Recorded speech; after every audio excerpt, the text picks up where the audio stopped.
Good morning, everyone, and thank you for joining us today.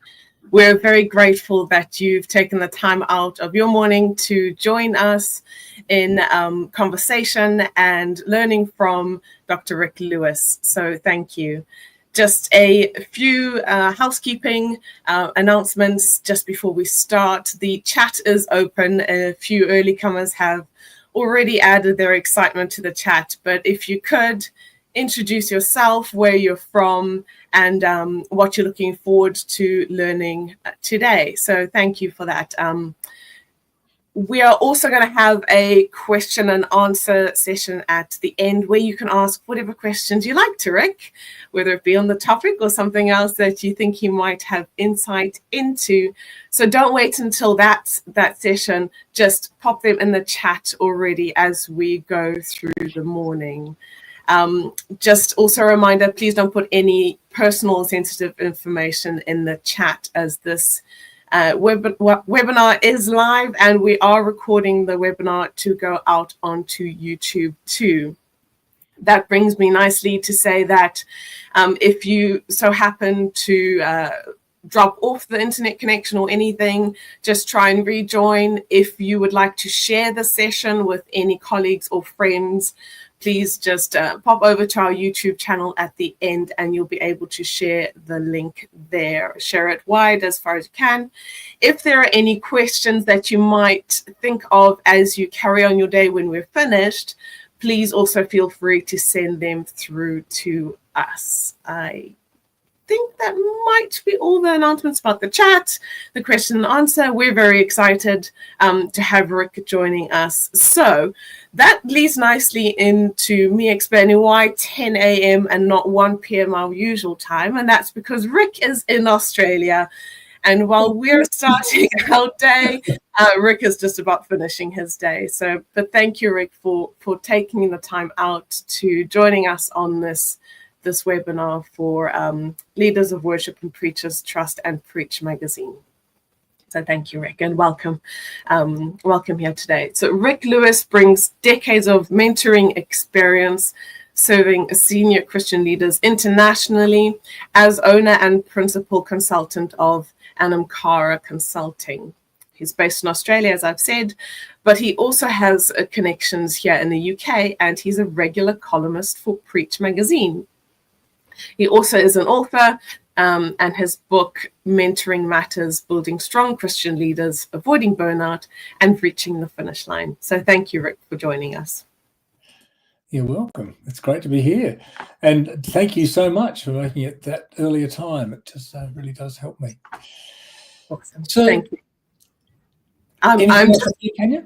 Yes, I'm just going to pray before I hand over the stage to you, Rick.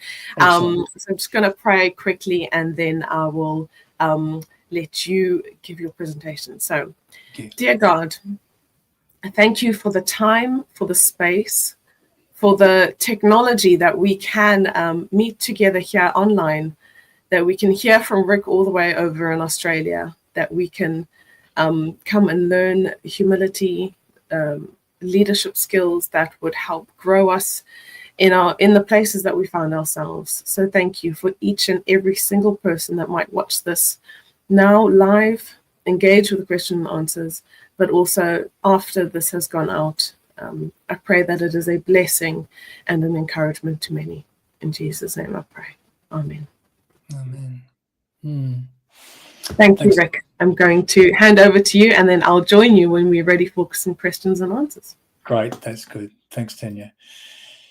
This webinar came about from some feedback, actually, that some of us find giving and receiving feedback in ministry a bit of a minefield. When we try to give someone a bit of feedback, sometimes we find it doesn't go very well. The response can be outright rejection. It could be passive aggressive. It can be just downright aggressive. What's going on there when feedback that's offered is not well received?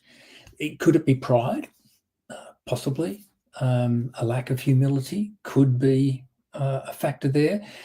Could it be a matter of different personalities? Again, yeah, quite possible that people are just missing each other in this feedback process. But there's a lot going on there. There are many character issues that are at play. You'll have heard about the Johari window. I think most of us have probably somewhere or another come across that. The Johari window, it's simply a way of visualizing self-knowledge in 4 quadrants. There are things that you know about yourself and things that you're not aware of. There are things that other people know about you and things that they are not aware of. So the 4 quadrants are the open quadrant, where both you and others know stuff. So that's in the open quadrant. Then there's the unknown, where there's things that you don't know about yourself and other people don't know either. That's just a mystery box. Then there's the quadrant which is called hidden. There's things that you know about yourself but other people don't. And then the 4th quadrant is the blind quadrant, things that others are aware of but you're not aware of. So feedback is the process of others making you aware of things that they know about you but which you were unaware of. So that's taking things from the blind area into the open. Now, that process of feedback can be unsettling. It proposes to change the way that we see ourselves. And when our self-concept is challenged, all sorts of things can get stirred up. It can rattle our sense of security. It can cause offense. It can give rise to feelings of being threatened. On the upside, it can also lead to feeling supported. Someone's giving us some feedback about things that matter to us, and that can be a good feeling. It can give us a sense of hope in the possibility of growth.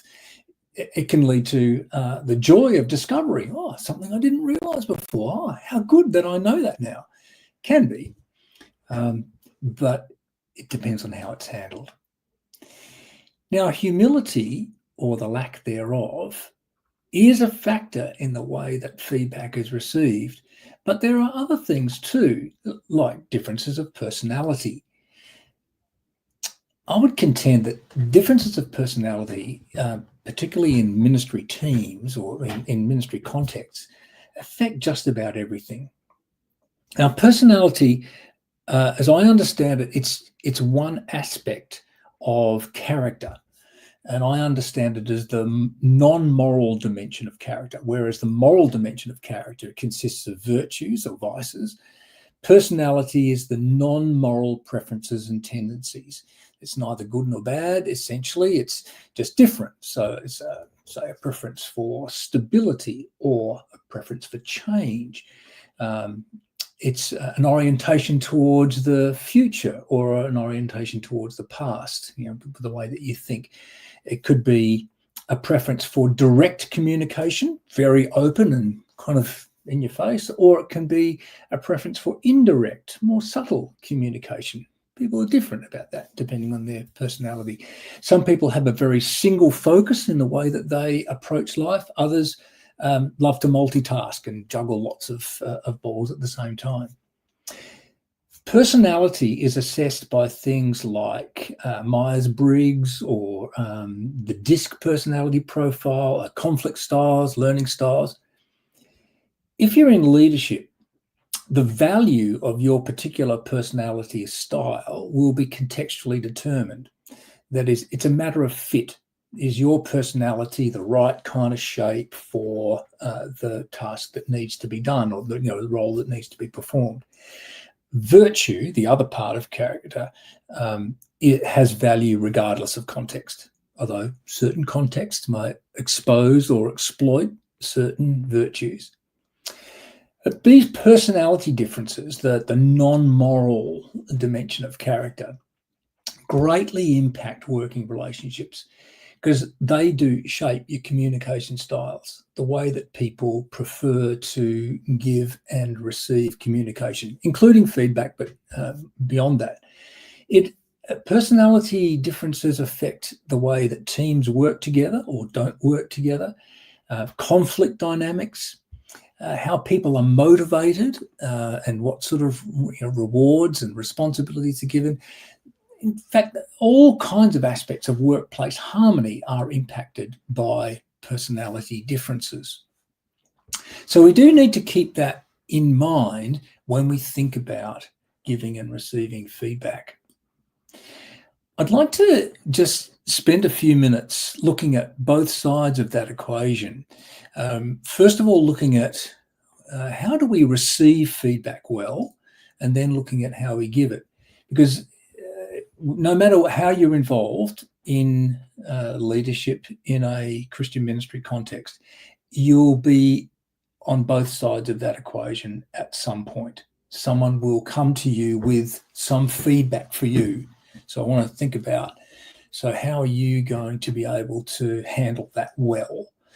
And then you'll also probably be in the role of the person who's giving the feedback. So how do you do that well? I know that there's quite a number of people on this webinar now live who have quite a lot of experience and wisdom about this. And I'm really hoping that you will be willing to inject your comments as well as your questions when we come to that question and answer part. So this guide that I want to give you is mostly focused on receiving and giving negative feedback. When it's positive feedback, things are usually much more straightforward. It's negative feedback that gives us the problems. That is feedback which is about something which is perceived to be less than great. So when you're receiving feedback, well, how can we do that well in the moment? First of all, I'd like to say, really try to listen for what may be true in what the person is saying to you. Stay open-minded and calm to the best of your ability, and then account for the differences of personality. This person who's speaking to you might have some very different personality traits to your own. Listen for how they're communicating. Don't jump to the conclusion that just because they're being direct with you and you prefer to be more indirect and subtle, that they are being offensive. It may be just their communication style. Culture is a big factor here. When someone of a very different culture to your own is giving you feedback, it can come across in a really quite a jarring way. So you'll need to allow for that and compensate for that. Recognize the things that might trigger your anxiety in a moment like that. These moments of receiving negative feedback can be quite highly charged. So just be aware of what triggers you, what sets you off. Manage those initial reactions. The old adage of count to 10, it's actually pretty good advice. Delay your initial responses. Resist responding immediately. Say, look, I'll think about this and I'll get back to you.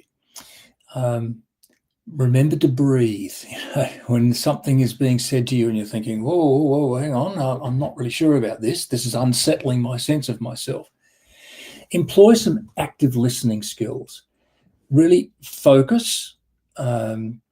Make sure that you hear what's actually being said. You can ask clarifying questions, summarize what you think you've heard and check back to make sure that that's what the person is wanting to say to you. It's not always appropriate, but in some contexts, it might even be good to take notes. I'm sure you can think of times when that would be really odd and weird to take notes, but there might be other times when it could really work well. Firstly, as a signal to the other person that you're taking them seriously enough to actually write something down, but also for your own benefit, that later on you've got a written record of what actually was said. So that's in the moment. Then afterwards, now this is really important.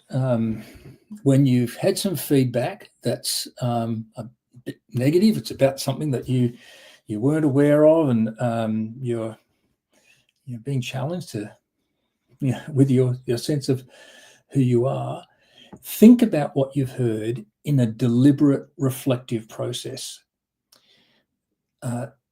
I think it can be really helpful, and I would recommend talking it over with someone that you trust. Now, I'm a mentor, so of course I would say that, wouldn't I?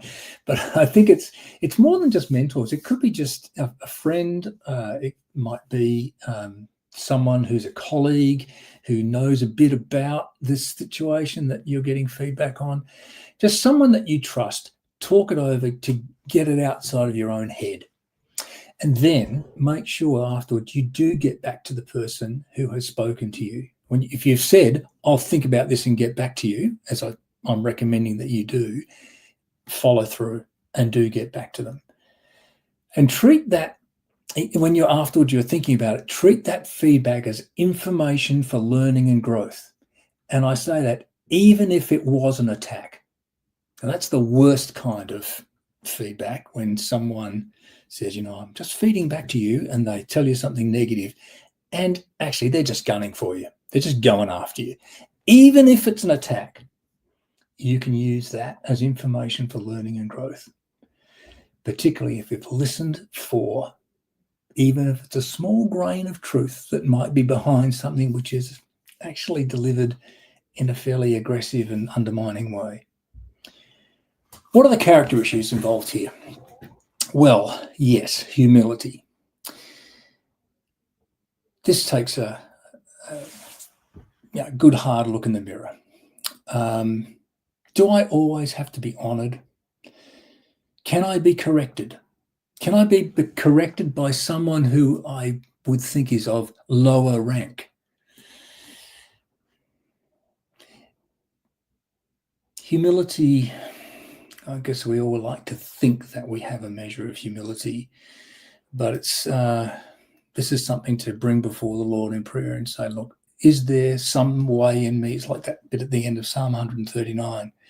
Search my heart, see if there's any offensive way in me, and lead me in the way everlasting. So you bring that before God and really try your best to put pride aside and say, look, has what's been said to me, is there something true here? Is there something that I need to learn from? But there are other character issues involved here, like self-awareness. We can grow in this character issue of self-awareness. Can I identify what's going on inside of me mentally and emotionally in this moment? Because that's going to affect the way that I receive feedback. Another character issue is just a sense of security. Where is our security anchored? How pulled around am I by what other people think of me? Because that can really get in the way of me hearing what I need to hear in a feedback situation. Self-regulation is a character issue. It's a virtue. Can I keep my anxiety under control? And other emotions like indignation or self-criticism. Sometimes when someone's giving you negative feedback, the first thing you drop into is, "Oh, I'm no good. I'm just a failure." Can you self-regulate that so that you don't go down that rabbit hole? Fear, anger, sadness, all those things, by the power of the Holy Spirit. It's one of the fruit of the Spirit, isn't it? Self-control, that we can self-regulate. There are other character issues like curiosity. Am I actually keen to learn, to see things from a new perspective? Honesty. Am I able to admit the truth about myself? I think gratitude also plays a part here. Can I recognize the gift that is involved in even confronting feedback? Can I, even though it might be unsettling, can I say, oh, this is actually something I need to be grateful for? I didn't have this before, and now this person has given it to me as a gift. So there's a number of things there about receiving feedback. But what about giving feedback? This is where, when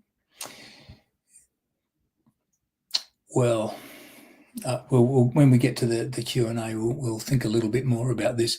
But you need to check your intentions, clarify your objective, ensure that you're being constructive and not punitive.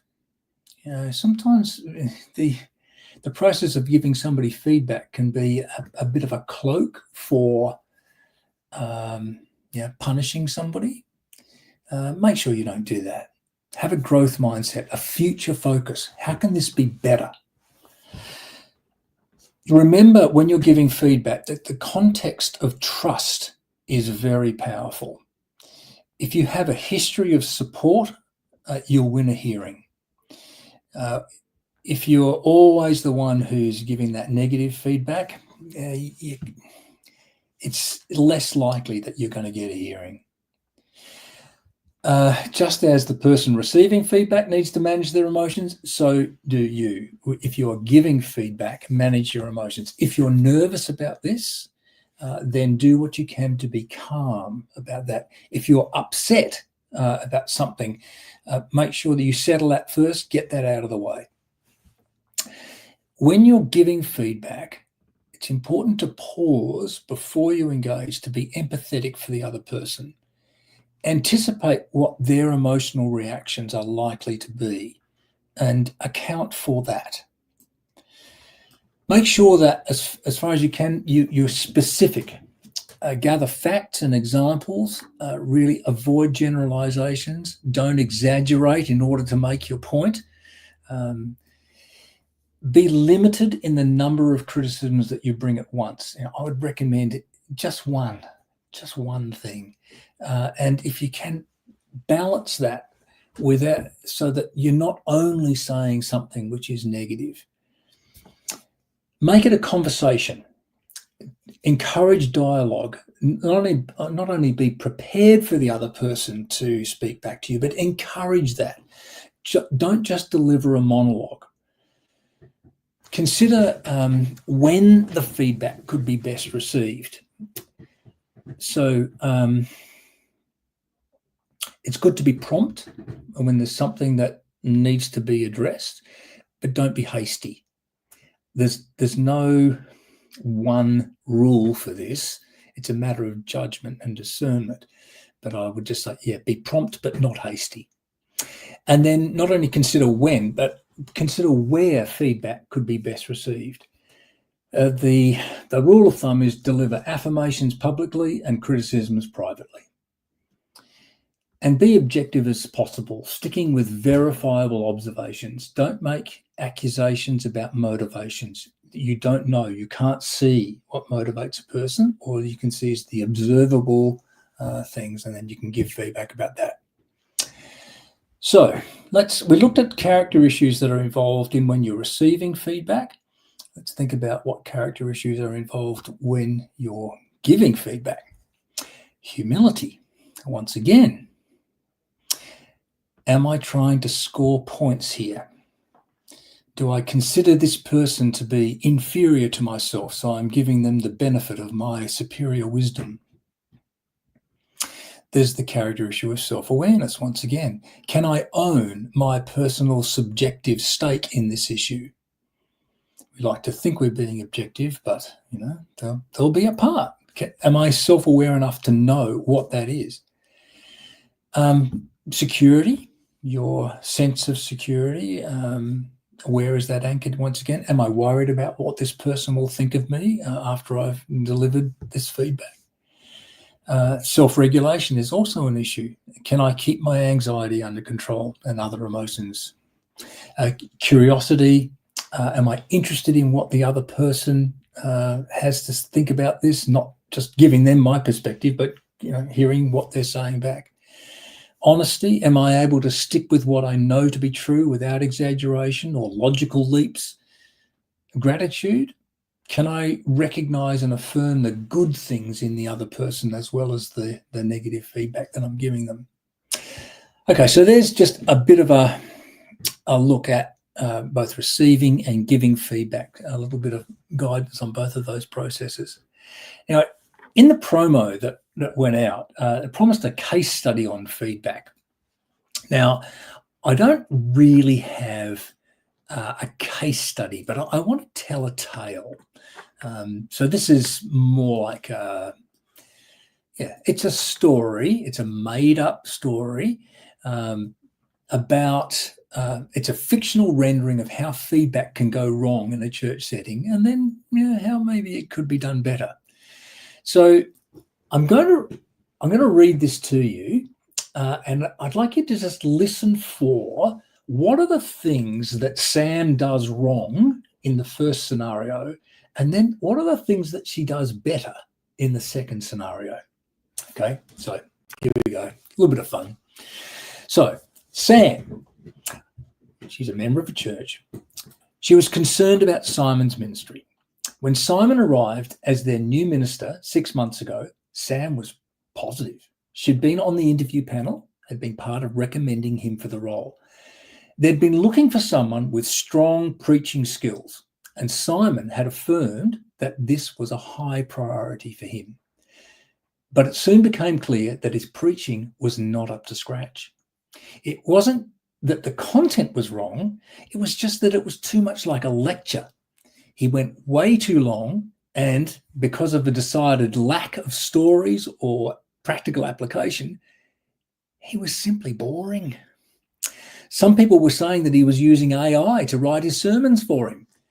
And to add to the problem, the word was going around the church that he wasn't doing any pastoral visitation, not even for crisis cases.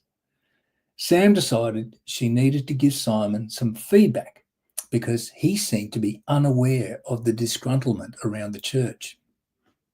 So the next Sunday, during morning tea, right after the service, Sam bravely screwed up her courage and approached Simon. Simon, do you mind if I have a word? Yes, of course, Sam. What's on your mind? Well, and I say this in love, Simon, but your preaching really does need to improve. Simon bristled, but spoke calmly. Oh, really? And just what was it that you took exception to? Oh, no, I didn't take exception to anything at all. It's just that, well, you're losing people because you're just not very interesting. Isn't that right, Hazel? Hazel was just standing nearby, and Sam thought that she needed a bit of backup for what she was saying. Oh, I'm afraid Sam might be right, Simon. It's not that I find you boring myself, you understand, but I have heard a few people talking. Simon had heard enough. Look, I put a lot of time and effort into my sermons to ensure my teaching is correct and balanced. Preaching is not about entertainment, you know, and perhaps members of the congregation need to put a bit more effort into paying attention. Sam wasn't sure what to say to that, but since she'd started with her feedback, she thought she might as well raise her second concern. Well, she said, all those hours of sermon preparation might explain it, but the fact is that people are wondering where you are during the week because you don't seem to be visiting anyone. It's not a criticism. I'm sure you're very busy, but I thought you needed to know. Hazel chipped in. Sam's right there, Simon. People are talking. Simon motioned with his hand for them to stop. Ladies, if you have complaints about my ministry, please put them in writing to the chair of the church council. Now, if you'll excuse me, and Simon made for the door. Of course, that would never happen in a church that you're part of. I'm sure that's quite a remote possibility. Never happen. Or maybe it's something that you've heard of that might have happened. But there's an alternative. There's another way that conversation might have gone. Perhaps something like this.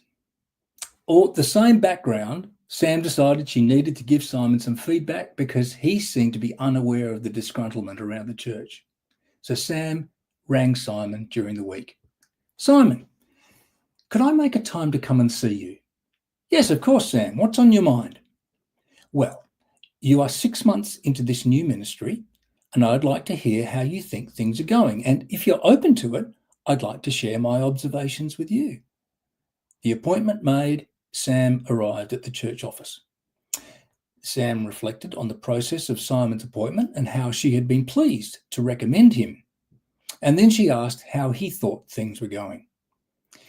Simon thanked Sam for her initial support and explained how he was putting a lot of time and effort into preaching, hoping to fulfill the clear brief that he'd been given. Sam asked, are you getting the response you'd hoped for from your preaching? It's very hard to tell, said Simon. No one's saying anything to me, but I'm trying hard to give as much content as I can and to make sure it's theologically sound. Could I share with you some of my observations, said Sam. Yes, please do. Sam began with an affirmation of the content of Simon's teaching. She asked whether he had in mind an ideal length of time for his preaching. Why do you ask? Is there a problem? Well, perhaps, said Sam. My observation is that our congregation struggles to concentrate much beyond 25 minutes.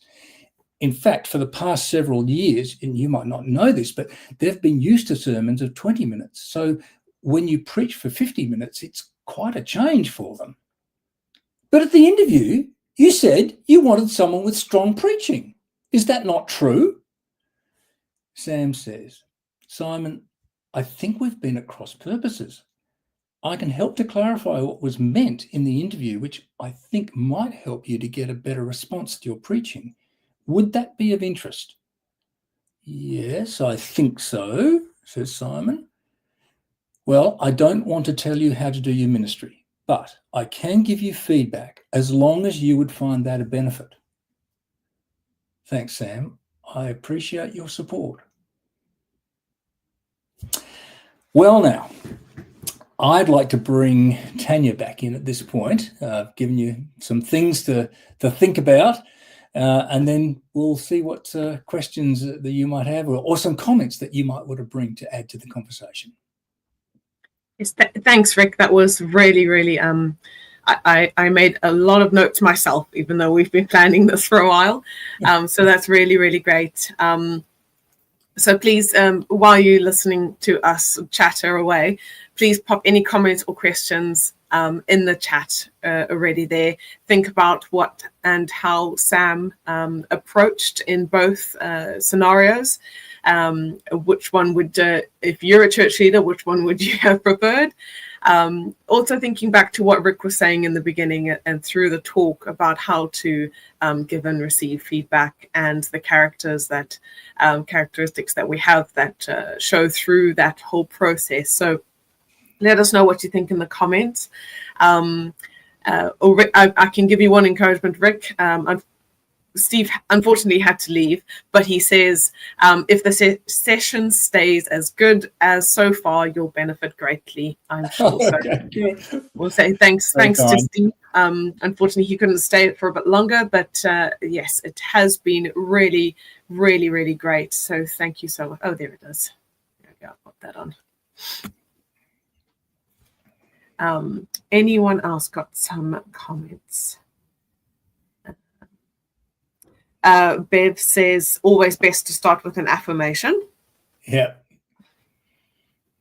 I was going to say, I think from my point of view, the way that Sam approached it in the second scenario, she went around it thinking and, expecting how Simon might feel. She was aware of not coming at it so strong that he might take offense or he might be offended by any of the words or terminology that she was making. So I appreciated that she took the time to think through things in the conversation that they had together.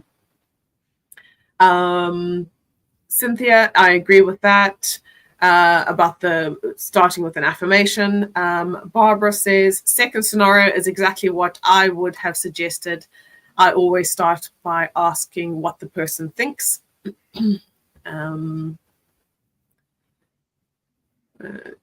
Okay, Ian has a question.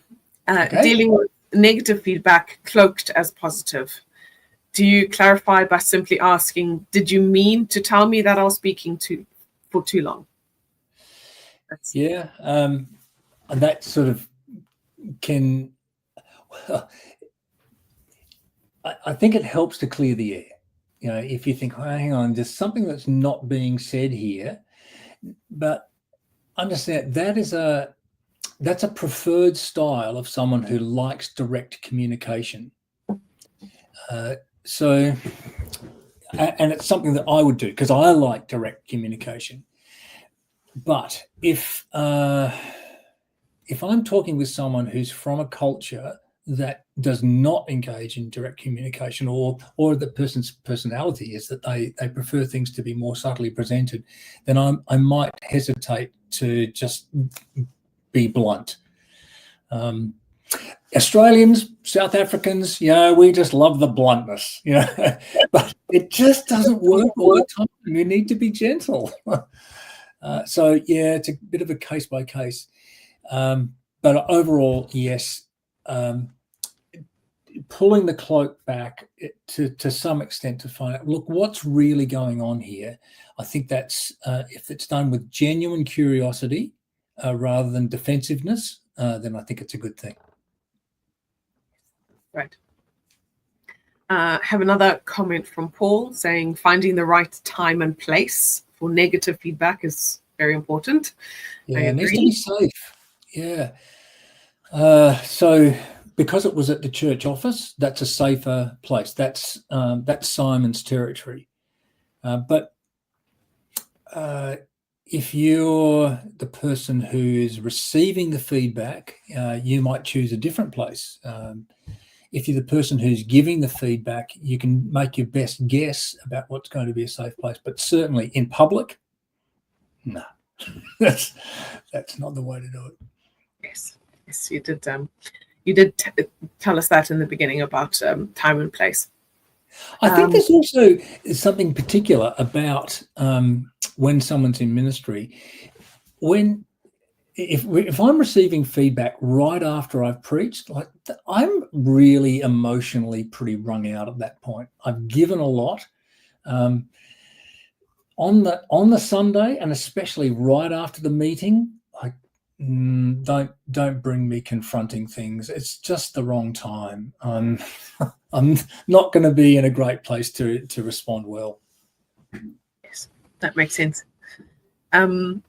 We have a question from Rod, and he's asking, he starts off with, many members feel reluctant to give any feedback for fear of offense. How can we encourage people to give the constructive kind of feedback?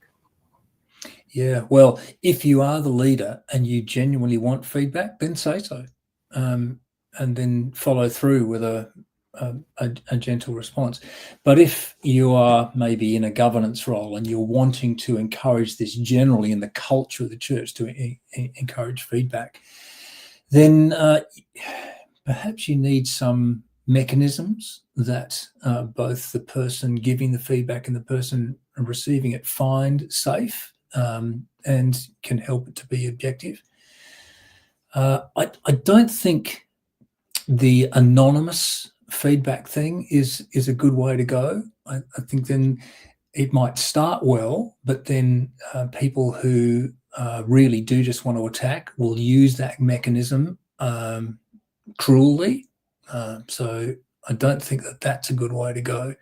But perhaps something which is moderated with a third party that helps folks to listen to each other, something like that. Yes, that's helpful.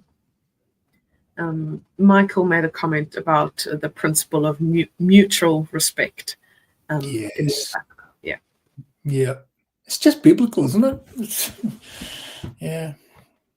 But sometimes we forget that we're dealing with people who are made in the image of God, sons and daughters of the King. Yeah. Yes. James mentioned, it's similar to the question before Michael's comment, and it's about, he's a church leader where feedback isn't shared, and he's asking, how does he seek it out? And when he has, it hasn't been particularly more than fine. Yeah. I mean, sometimes these poor outcomes are just a symptom of things that go back a long way. Stuff can't be just fixed overnight. So getting to that culture of genuine mutual respect, building trust over time. I think it takes more than one leader. It takes a team of leaders who are determined that they are going to change the culture and acting in truth and love, grace and truth together. And if a leadership team decide that they really want to improve these things, then they need to do it amongst themselves first, practice it at that leadership team level, and then see how it seeps out through the church. Thanks, Rick. I think that is helpful, and one of those things about as churches, how we can facilitate change within ourselves and then filter it down to the congregation. So thank you. Karen made a comment on the stories of Sam and Simon, and she said in the second scenario she actually cared about helping him, whereas in the first she was more interested in sharing her opinion. Yeah, that's that empathy, and being positive and constructive rather than simply blasting off. I think even in the first scenario, Sam is genuinely concerned, and if we take the setup at face value, these are issues that Simon does need to address. But it's what a world of difference between feeling like you're being cornered and got at, and particularly when Sam pulls Hazel in as an accomplice. This is not a good experience for Simon, and he might appear to not have humility. And it's actually not about humility or pride at that point. It's even leaders are vulnerable and they can feel attacked. Yeah, it does happen. We are all human. It leads nicely into what Pauline said in the comments here. Direct communication. It's about how the direct communication is actually said, tone of voice, facial expressions. Yes, absolutely. So much more than just the words. Ian's agreed with what we spoke about, how dealing with feedback in public, in the church setting, if it's negative, take it offline. If you're happy to simply keep the exchange, public versus private. We've discussed that a bit. So that takes a good chair. If there are, say in an annual meeting or it's a public meeting about church affairs, the person who's chairing that meeting needs to be alert to when something is being said that it's a piece of feedback, but it's getting personal and it's negative. Yeah, okay, it needs to be acknowledged quickly and then taken offline. Yeah. Pauline's talking here about feedback by email and how sometimes it can be misconstrued. But for somebody, it might be easier for them to send it through email. Do you have any tips on how to, go about that? The personality of somebody who doesn't want confrontation to somebody who actually thrives with the direct communication. Yeah, I get it. That sometimes there's a power imbalance that is difficult to get through.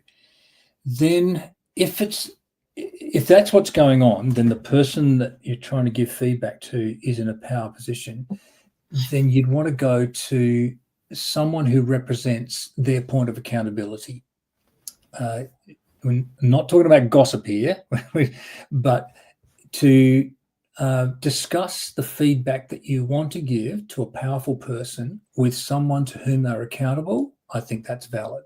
And then you get some advice about how could that best be handled. Yes, I think that's great, and I think it might hint that as church leaders, talking to everyone here, do we have somebody that we are accountable to? Do we have somebody alongside us? I hope so. And is that relationship close enough that we can take these feedbacks on and open enough that we have that there? Sometimes it's really difficult if it's a very, very, very small church with just a few people, personalities getting in the way. But it's so vital to the positions that we hold. I'm just going through the comments. Jane is comment coming in from YouTube. She's watching it live on YouTube. This has been so useful, especially as I have recently taken on the role of circuit steward. So thank you. we have lots of comments to get through, so this is great. I'm seeing a comment there about positive feedback. Yeah.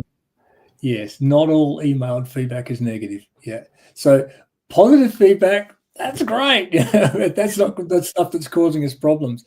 But, I think if we were in the habit of giving positive feedback more regularly, then when it comes the time to give some negative feedback, it might be easier to deliver and already easier to receive. So, yeah, if we keep our mind on what is good, excellent, praiseworthy, think about such things, Yeah. and express them.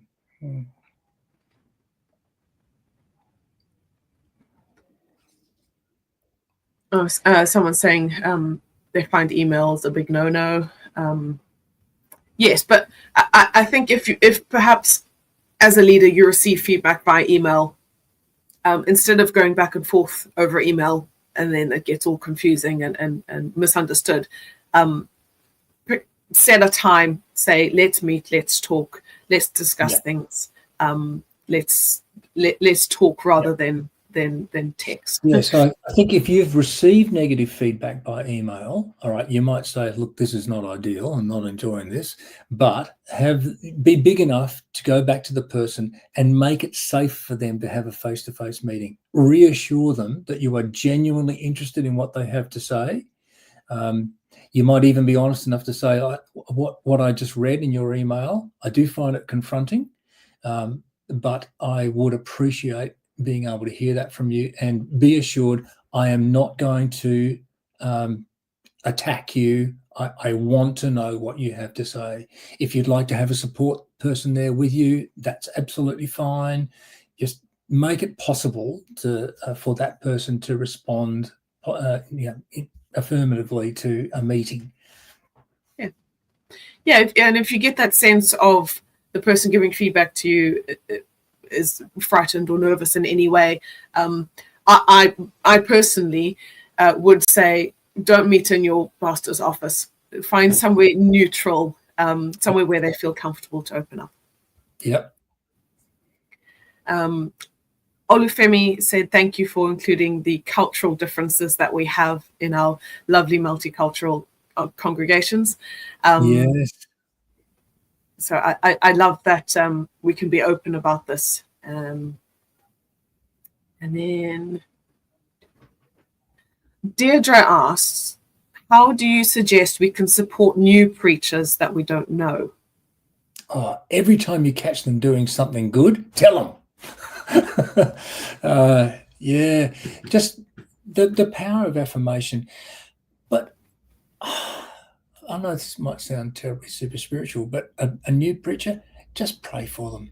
It doesn't, certainly it's good to give some person-to-person positive affirmation, but just believe in the power of prayer.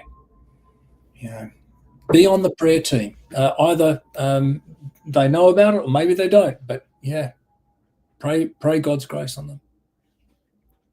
Yes, thanks.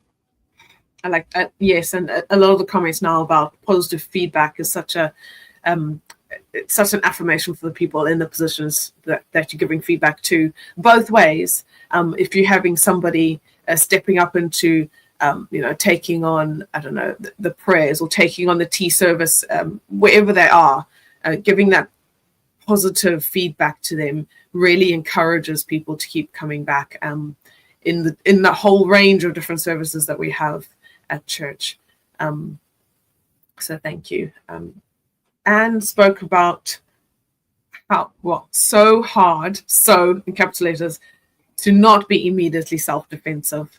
I agree. I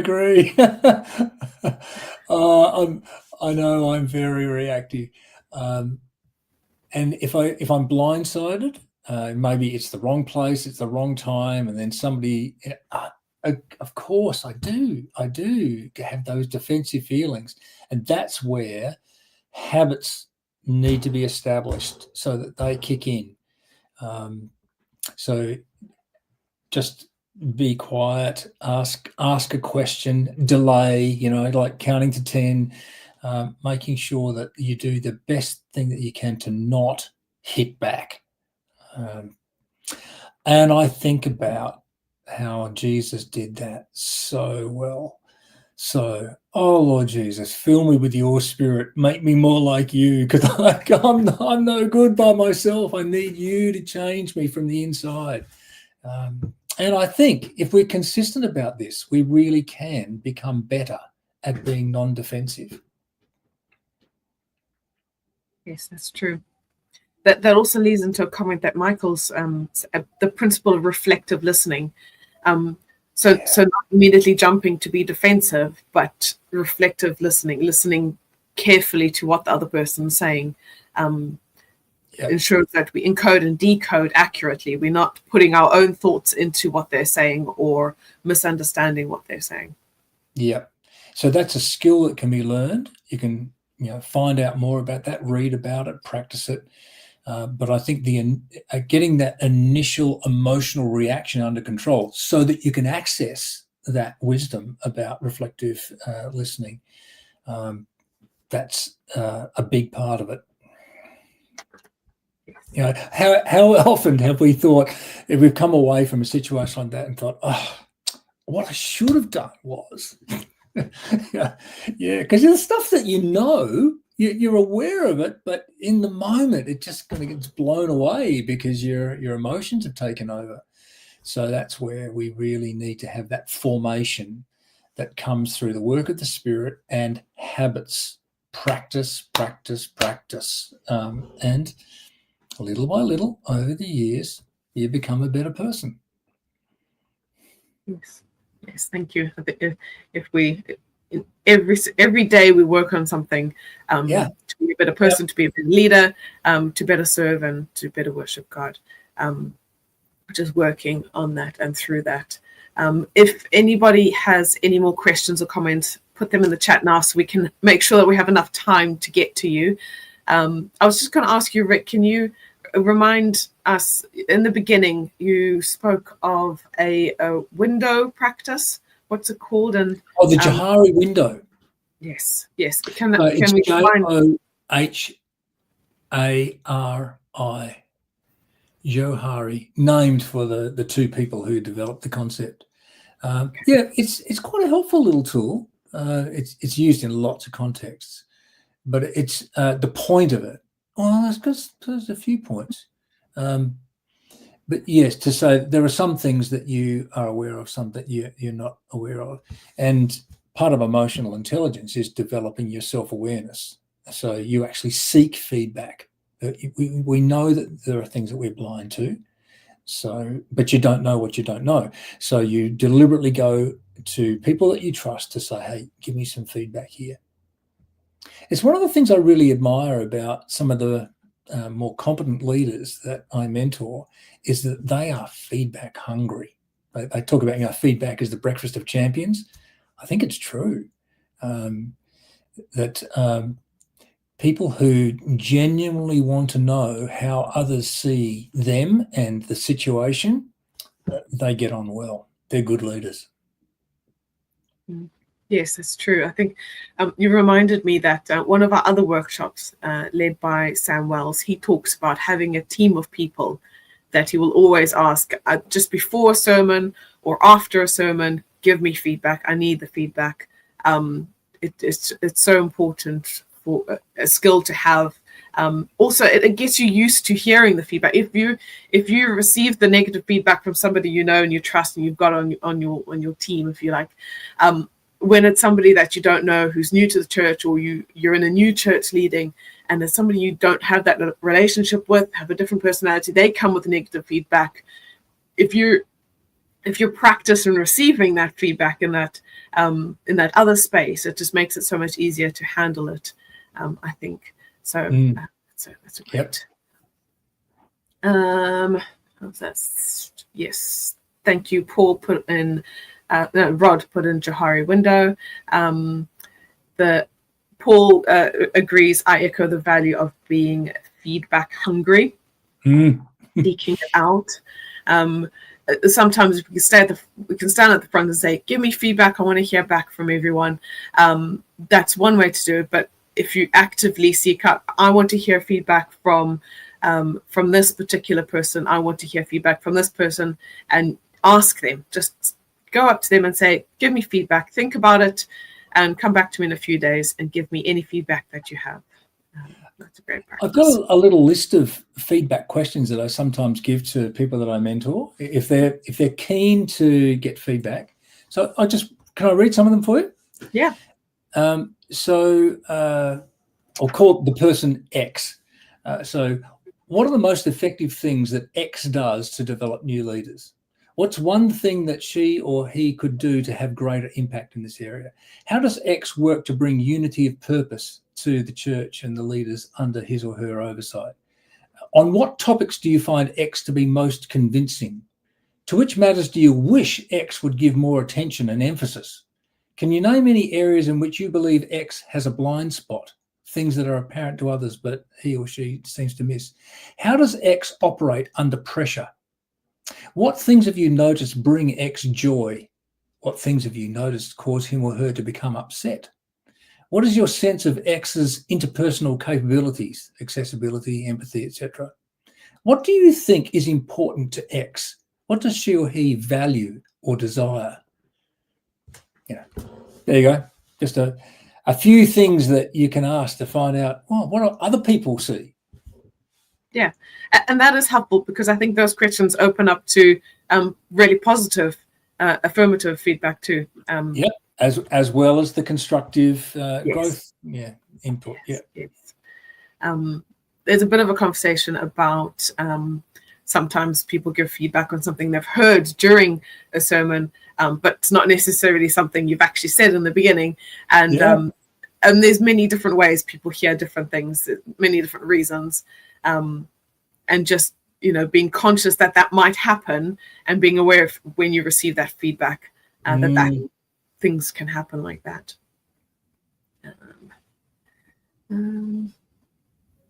Awesome.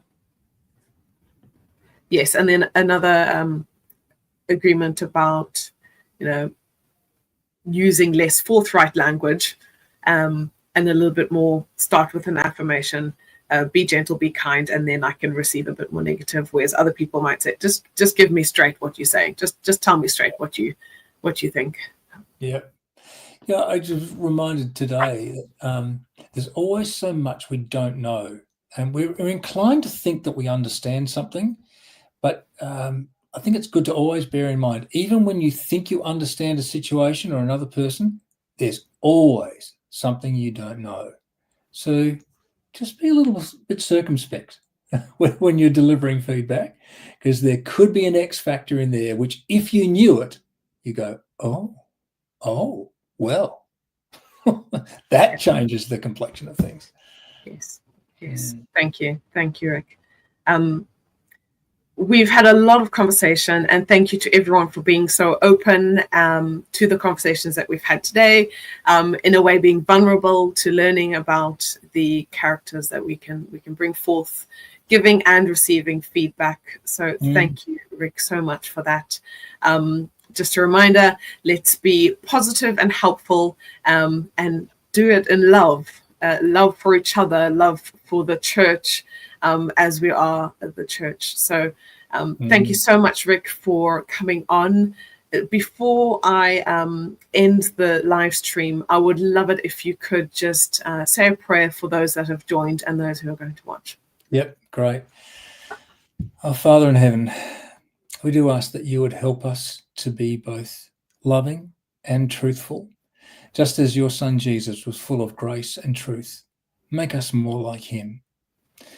Father, give us the humility to admit when we don't know things, and the humility to accept a different view of things than the one that we might be comfortable with. Lord, thank you that you are with us every step of the way. You're fully aware of all of our circumstances, and you are more than able to make us adequate to the call that you have on our lives. We love you and commit ourselves to you again. Amen. Thank you, Rick, and thank you everyone for joining in. I hope you have a blessed rest of your day, and share this webinar with anybody that you might think would benefit to hear about the receiving and giving feedback. It is so important to bring ourselves together and to be more Christ-like ourselves. So thank you so much. I am going to play an outro where you can learn more about what we do at the Leaders of Worship and Preachers Trust and Preach magazine. But we have our next online live webinar will be in March next year.